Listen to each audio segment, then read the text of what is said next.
मेरी नानी के हाथ का उड़द गोश्त बहुत ही मज़ेदार बनता था कि हम उंगलियां चाट चाट के खाते थे। तो आज मैं आपके लिए वही रेसिपी और वही जायका लेकर आई हूँ। हमारे ख़ानदान में पहले ज़माने में शादियों में बनती थी, ये हमारी ट्रेडिशनल डिश है जो बहुत ही मज़ेदार लगती थी। एक बार इस रेसिपी से उड़द गोश्त बनाकर ज़रूर देखिएगा, आप भी मेरी तरह उड़द गोश्त के फ़ैन हो जाएंगे। मेरी तो ये सबसे फेवरेट डिश है। ये उड़द गोश्त हमेशा सर्दियों में बनता है क्योंकि ये बहुत गर्म होते हैं।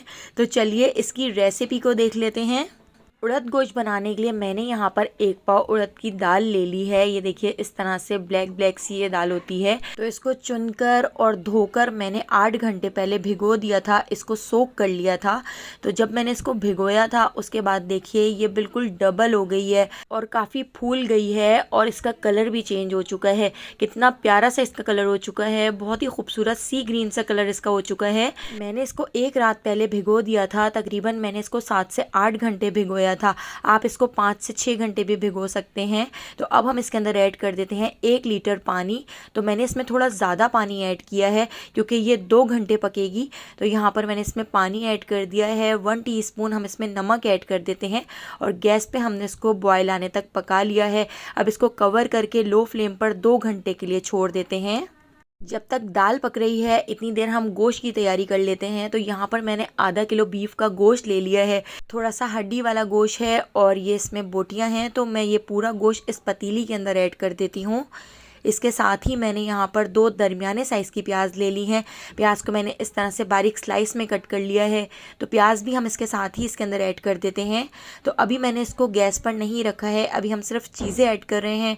1 टीस्पून नमक ऐड कर देते हैं। नमक दाल में भी ऐड किया है, नमक बाद में भी टेस्ट करके ऐड कर लेंगे।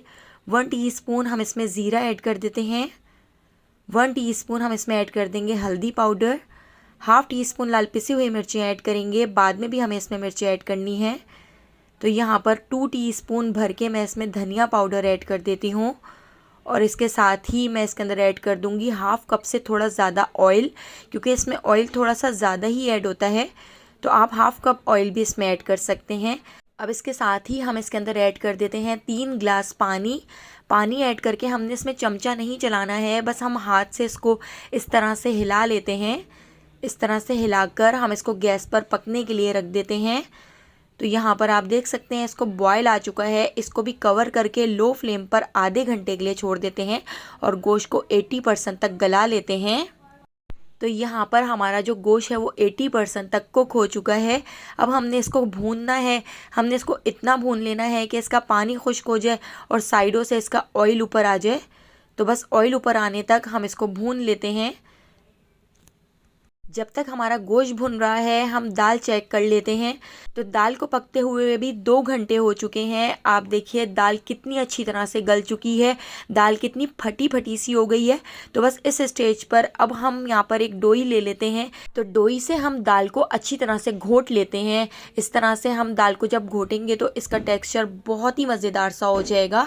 जितनी देर एक चूल्हे के ऊपर मैं दाल घोट रही हूँ इतनी देर दूसरे चूल्हे के ऊपर मैंने मसाले को भी भून लिया है। गोश्त का मसाला भी आप देख सकते हैं यहाँ पर भुन चुका है। इसका सारा पानी खुश्क हो चुका है और साइडों से ऑयल ऊपर आ चुका है।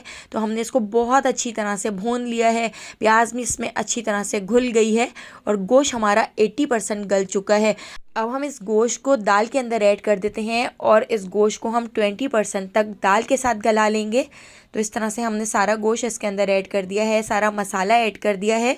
इसको हम अच्छी तरह से मिक्स कर लेते हैं और जिस पतीली में हमने गोश्त का मसाला बना के तैयार किया था उसी पतीली में मैंने थोड़ा सा पानी ऐड करके इसके अंदर पानी ऐड कर दिया है। तकरीबन मैंने 1.5 गिलास इसके अंदर पानी ऐड कर दिया है और इसको अच्छी तरह से मिक्स करते हुए हम इसको पका लेते हैं।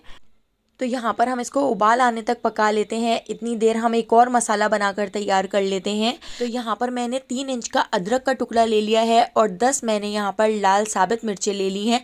तो अदरक को हम इस तरह से कट कर लेते हैं ताकि इसको पीसने में आसानी हो। तो इन दोनों चीज़ों को हम ब्लेंडर जग के अंदर ऐड कर देते हैं और थोड़ा सा पानी ऐड करके हम इसको पीस लेते हैं। इसका पेस्ट बनाकर तैयार कर लिया है। तो इस पेस्ट को अब हम दाल के अंदर ऐड कर देते हैं। तो ये बहुत ही टेस्टी, बहुत ही मज़ेदार सा मसाला बनकर तैयार होता है। बहुत टेस्टी दाल बनती है। एक बार मेरे कहने से इसको ज़रूर ट्राई कीजिएगा। तो देखिए मसाला मैंने इसके अंदर ऐड कर दिया है। तो अब हम इसको कवर करके लो फ्लेम पर आधे घंटे के लिए छोड़ देते हैं ताकि हमारा जो गोश्त है वो 100% तक कुक हो जाए। तो आधे घंटे के लिए हमने इसको छोड़ दिया था। अब हम यहाँ पर नमक चेक कर लेते हैं। तो नमक मुझे थोड़ा कम लग रहा था तो 1 टीस्पून नमक मैंने इसमें और ऐड कर दिया है और इसको अच्छी तरह से मिक्स कर लेते हैं। अब हम इसका एक और गरम मसाला बनाकर तैयार करेंगे। तो ये गरम मसाला आप फ्रेश बनाएंगे तो आपके उड़द की दाल गोश्त बहुत ही मज़ेदार बनेगा। यहाँ पर मैंने 3 बड़ी इलायची ले ली हैं, 1 टीस्पून मैंने लौंग ले ली हैं, 1 टेबल स्पून मैंने साबित काली मिर्चें और यहाँ पर एक दालचीनी का बड़ा सा टुकड़ा ले लिया है। इसको हम मिक्सर ग्राइंडर के अंदर डालकर पीस लेते हैं, बिल्कुल बारीक पाउडर बना लेंगे। तो ये गरम मसाला आपने बिल्कुल फ्रेश बनाकर ही इसके अंदर ऐड करना है क्योंकि इसकी खुशबू बहुत ही अच्छी लगती है और इसका टेस्ट इससे उभर जाता है। तो देखिए मैंने बिल्कुल बारीक इसका पाउडर बना लिया है, इसको पीस लिया है। अब दाल चेक कर लेते हैं। दाल भी हमारी पकते हुए आधा घंटा हो चुका है, गोश्त भी 100% गल चुका है। अब इसके अंदर हम गरम मसाला ऐड कर देते हैं जो हमने फ्रेश पीसा है। तो हम इसके अंदर ऐड कर देंगे 2 टेबल स्पून फ्रेश गरम मसाला। क्योंकि ये दाल थोड़ी ज़्यादा है इसलिए मैंने 2 टेबल स्पून के करीब इसके अंदर फ्रेश गरम मसाला ऐड किया है। इसको भी हमने अच्छी तरह से मिक्स कर लिया है। अब हम इसके अंदर ऐड कर देते हैं हरा धनिया। तो फ्रेश हरे धनिया को अच्छी तरह से धोकर हमने बिल्कुल बारीक कट कर लिया है। हरा धनिया ऐड करके हरे धनिया को भी मिक्स कर लेते हैं।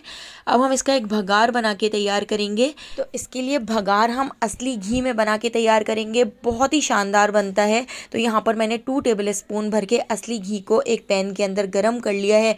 इसके अंदर एक दरमियाने साइज़ की प्याज ऐड कर दी है। प्याज को हम गोल्डन फ्राई कर लेते हैं। तो यहाँ पर देखिए प्याज भी हमारी फ्राई हो चुकी है, हमारा भगार तैयार है। तो बस प्याज का भगार हम इसके अंदर ऐड करेंगे जो बहुत ही मज़ेदार लगता है। तो भगार को इस तरह से हल्का सा फैला देते हैं। तो यहाँ पे हमारी बहुत ही टेस्टी, बहुत ही मज़ेदार उड़द की दाल गोश्त बनकर तैयार हो गया है। तो इसको हमने डिश आउट कर लिया है।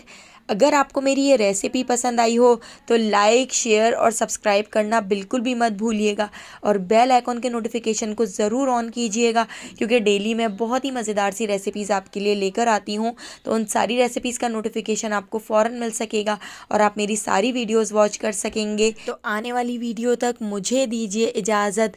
अल्लाह हाफ़िज़।